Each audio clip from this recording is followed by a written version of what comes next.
pessoa mais estressada, mais exausta, e ela vai sofrendo uma regulação que a gente chama de SAL. SAL significa sono, apetite e libido.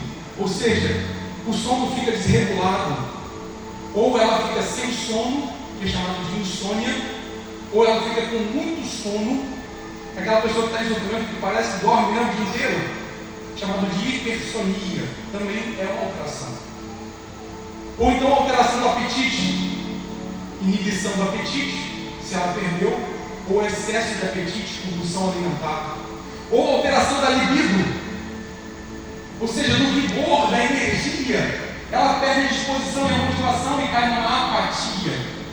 Ou então, um excesso de energia, que ela fica eufórica, maníaca. São alterações. Essas alterações orgânicas podem limitar as capacidades cognitivas dela. Ela pode não conseguir decidir direito, discernir direito, planejar direito, se comportar direito. O tempo todo, limitações do nosso corpo podem atrapalhar a gente. Quem já teve um torcicolo que não conseguiu mover o pescoço?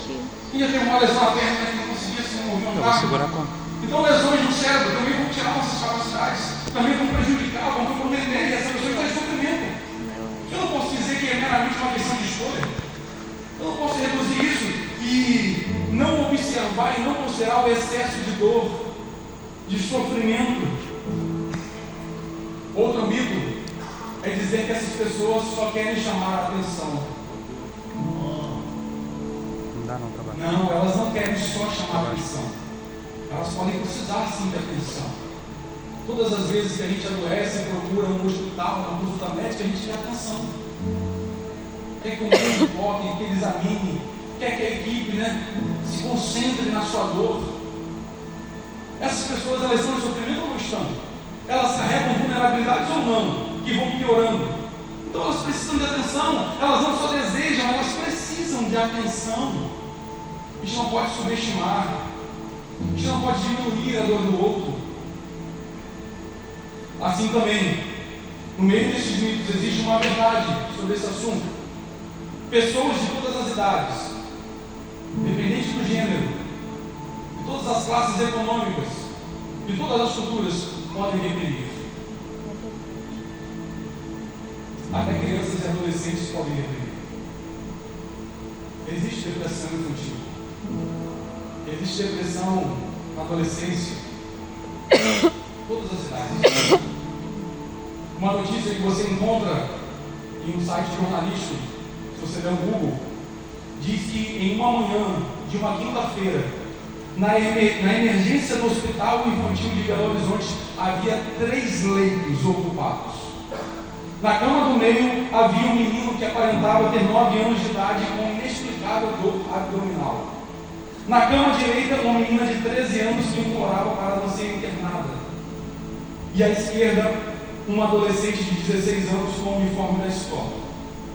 Todos eles haviam tentado tirar a própria vida.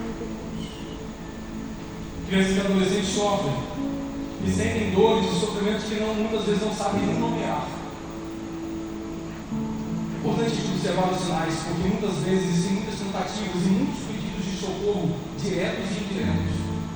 Falas como, por exemplo, eu quero dormir e não mais acordar. Eu quero sumir, eu não queria ter nascido.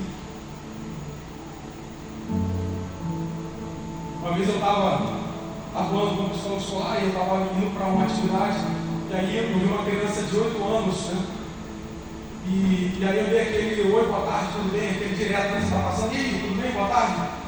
E aí ela fez assim, mas eu senti, eu percebi que ela não estava bem. Eu dei alguns passos a mais e eu voltei, ela não está bem, deixa eu falar com ela. Aí eu voltei, e minha querida, como é que você está? Aí ela começou a chorar. Ela estava na janela da sala de aula. Eu então entrei, sinalizei para a professora que eu ia tirar ela da sala e ia levar ela para uma outra sala para conversar. E ela chorando muito, eu comecei a acolher, a escutar ali, ou a suportar com ela aquele choro também que precisava ser expresso. E eu perguntei o que estava acontecendo e ela jogou o seguinte questionamento: se meus pais não me querem, por que eles me tiveram? conversando com uma menina de 8 anos que ela abordou uma questão existencial, um sofrimento que questiona a própria existência, o próprio nascimento. Que dor é essa que ela está carregando? Eu achei incrível ela conseguir traduzir isso. E se não tivesse ninguém para escutá-la? Vários outros sinais, como a criança ou o adolescente começar a se cortar, deixar de se cuidar, começar a se isolar, se queixar de dores físicas contínuas, ou carregar um sentimento de inutilidade, de culpa, de rejeição, são sinais para a gente observar. Um último mito, e esse é importante, talvez eu deveria ter sido o primeiro até, diz que falar sobre isso gera mais vontade de fazer. Não. Falar sobre isso não incentiva, abre espaço para acolher. Conscientiza as pessoas da importância, da necessidade. Sabe por quê? Deus é maravilhoso. Deixa eu trazer uma afirmação para você. Não existe um desejo legítimo de tirar a própria vida. A nossa genética foi criada com um instinto de sobrevivência. Nós lutamos pela sobrevivência. Nós queremos viver. Nós queremos ser felizes. Nós fomos criados para ser felizes, para viver, para crescer, para se desenvolver. Esse é um instinto de sobrevivência, de crescimento, de evolução. Então, como alguém pode desejar tirar a própria vida? Nunca é um desejo verdadeiro.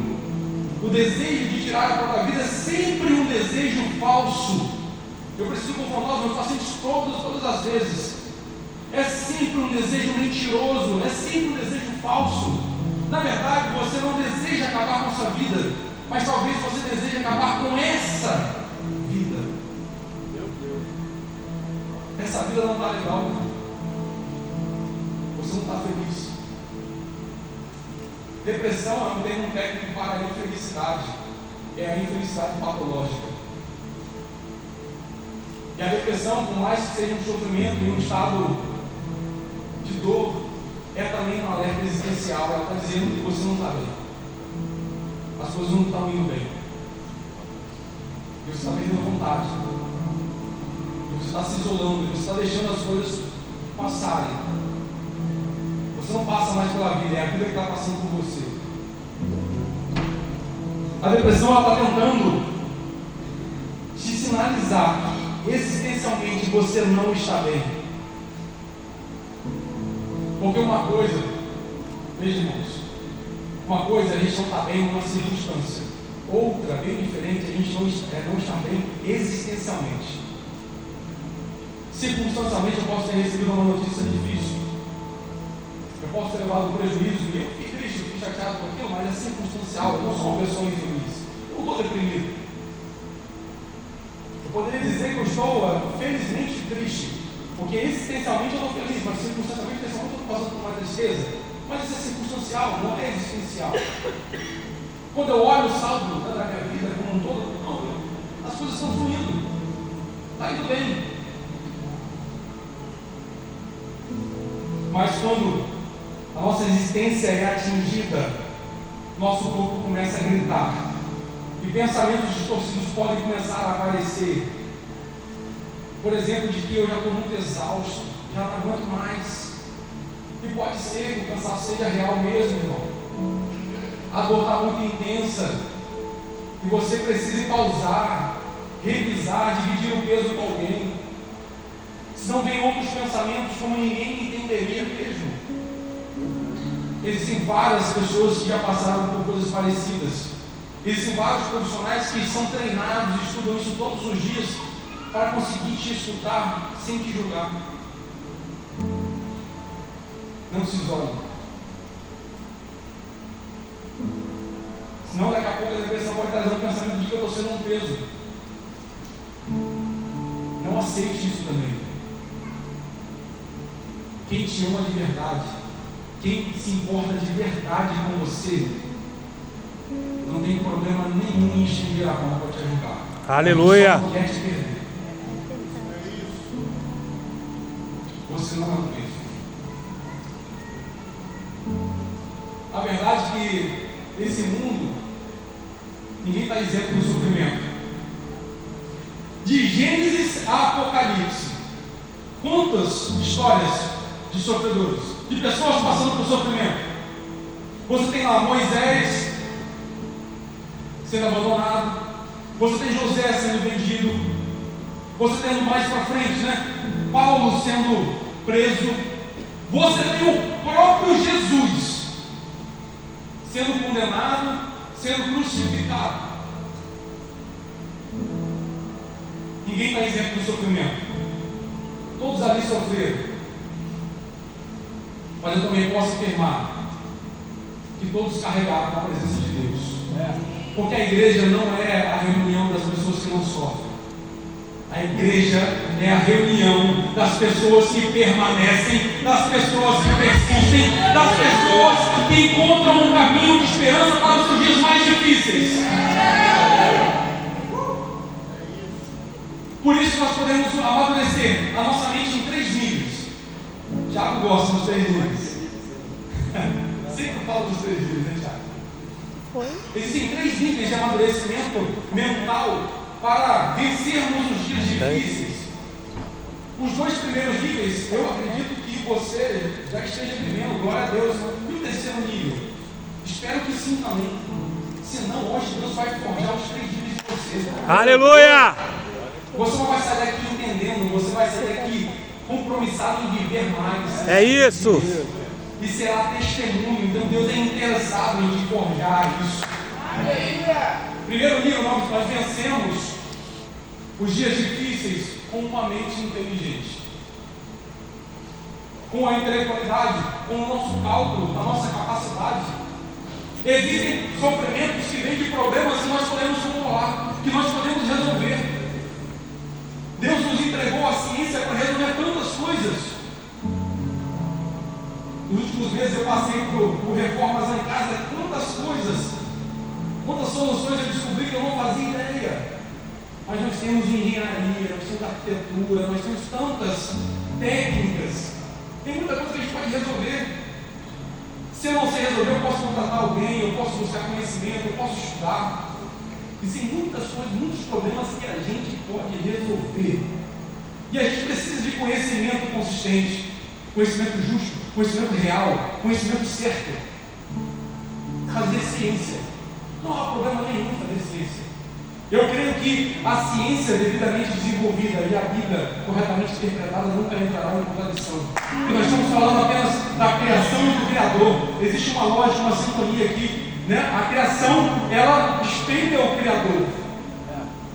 Então, quando eu faço ciência, eu estudo a criação, mas quando eu estudo a palavra, eu conheço mais do Criador. É isso. São coisas que se complementam. E a ciência nos deu, em termos de saúde mental, a psiquiatria. Vamos falar de demonizar a psiquiatria. A psiquiatria é uma área da medicina que visa trazer medicações para estabilizar esse corpo aqui, ó, que muitas vezes está abatido, está sofrendo aquelas alterações. Esse corpo que não está dormindo direito tem remédios para ajudar, são chamados os hipnóticos. Existem os ansiolíticos que ajudam a regular crises de ansiedade. Quando parece que, né, que a gente está sufocando ali, faltando ar. Existem os antidepressivos que regulam a serotonina e então estabilizam o humor. Existem os medicamentos que são os estabilizadores de humor para regular também a alternância entre mania e depressão, os transtornos de bipolaridade.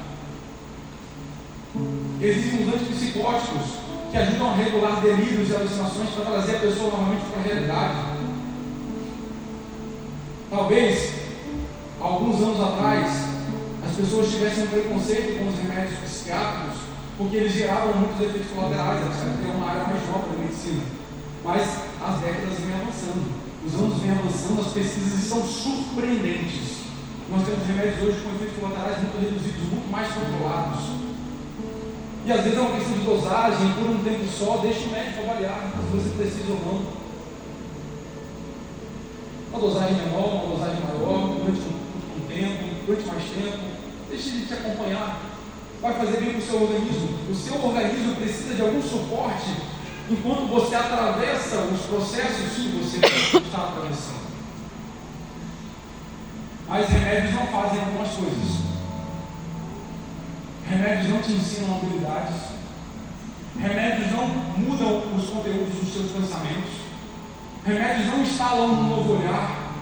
Remédios não mudam o seu contexto. Remédios não mudam o seu passado. Remédios não ressignificam os seus traumas.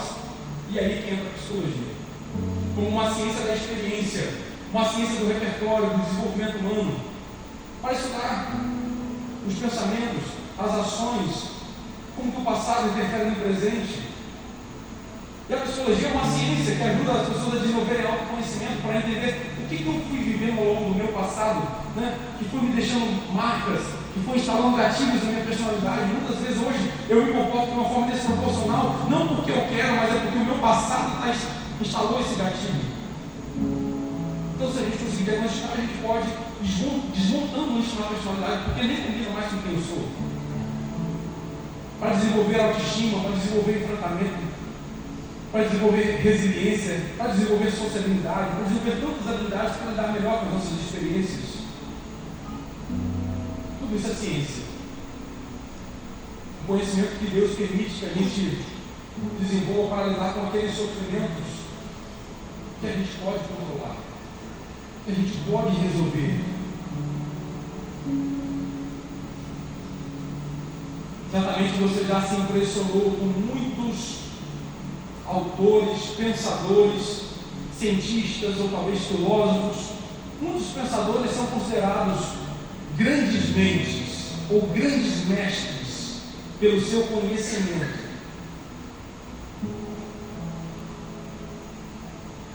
Mas se você conhecesse toda a vida deles, talvez você se arrependeria de um dia ter se considerado seguidor deles ou ter feito propaganda deles. Porque inteligência não é tudo. Cálculo não é tudo. O nível 1 tem limite. Até onde o nível 1 pode ir, ele está a poder para resolver as coisas. A inteligência é uma bênção, mas ela não pode te salvar. Uma faculdade pode até informar a sua mente, mas só o Espírito de Deus pode transformar e regenerar todo o seu interior. Aleluia! Você poderia ser a pessoa mais inteligente deste mundo, a pessoa mais genial, mais estudiosa, e isso não impressionaria Deus. Meu Deus! Ele não se impressiona com teses eloquentes, ele se agrada de orações sinceras. Nosso Deus não quer que você se levante para apresentar suas teses. O nosso Deus quer que você caia em arrependimento pelos seus pecados. O nosso Deus não quer que você apresente as suas teorias. Ele não quer que você o investigue em um laboratório, porque Ele mesmo se revela. E no momento que Ele se revela, Ele quer ver a sua disposição em prestar culto. Aleluia! A inteligência não resolve, irmão. O que agrada a Deus não é a nossa inteligência, é uma mente rendida, é um coração obediente. É isso. Não adianta inteligência sem obediência a Deus. Isso é uma boa notícia, porque você não precisa ser um cientista e viver num laboratório fazendo pesquisas para conhecer a Deus. Ele mesmo se revela a você. Aleluia! Ele mesmo se faz presente.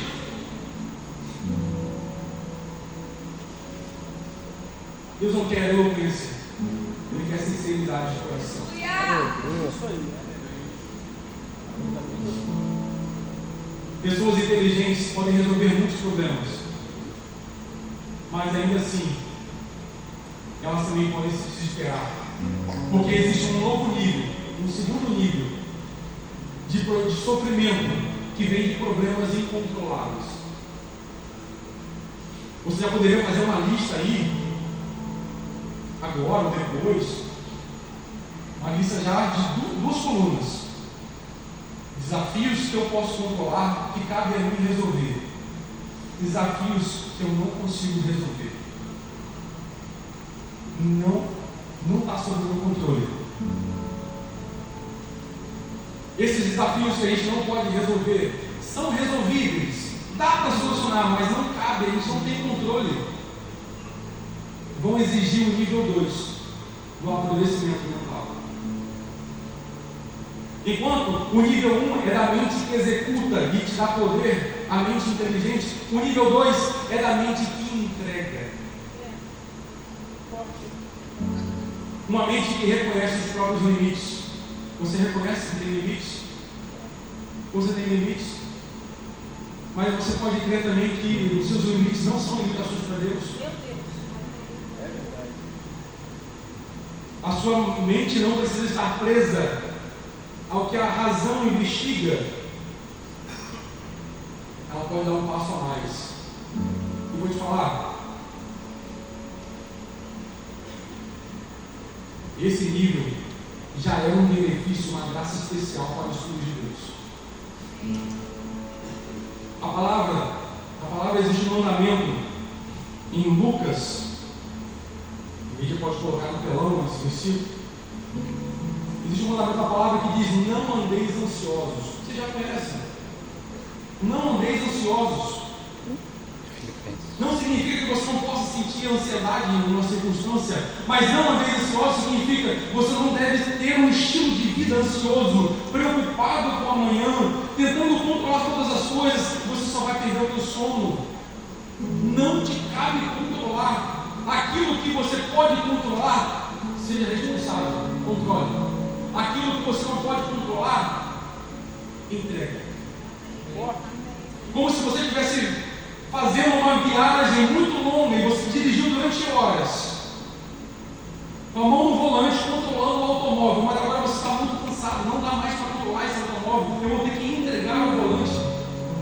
E você pega, você dirige um pouco, eu preciso descansar, cara, não aguento mais. Eu preciso entregar. Se você vai passar por uma cirurgia, você vai precisar entregar. Não, eu quero ficar aberto, ver o médico me cortar. Não, cara, você tem que se entregar. Tira suas dúvidas antes. Chegou lá na hora da cirurgia, ele vai te apagar, quando você acordar, então vai estar finalizado. Tem essa fobia de fazer exame de ressonância magnética e que resolve uma sessão, porque muitas vezes eu preciso de entregar. A pessoa quer entrar dentro daquele tubo, né, da ressonância, achando que ela consegue controlar. Não, você tem que entregar. É a mesma coisa que fobia de avião. Tem fobia de avião que é uma questão de entregar. Se você achar, não, eu vou andar de avião, mas eu quero estar lá na cabine do piloto, vendo tudo que ele está fazendo.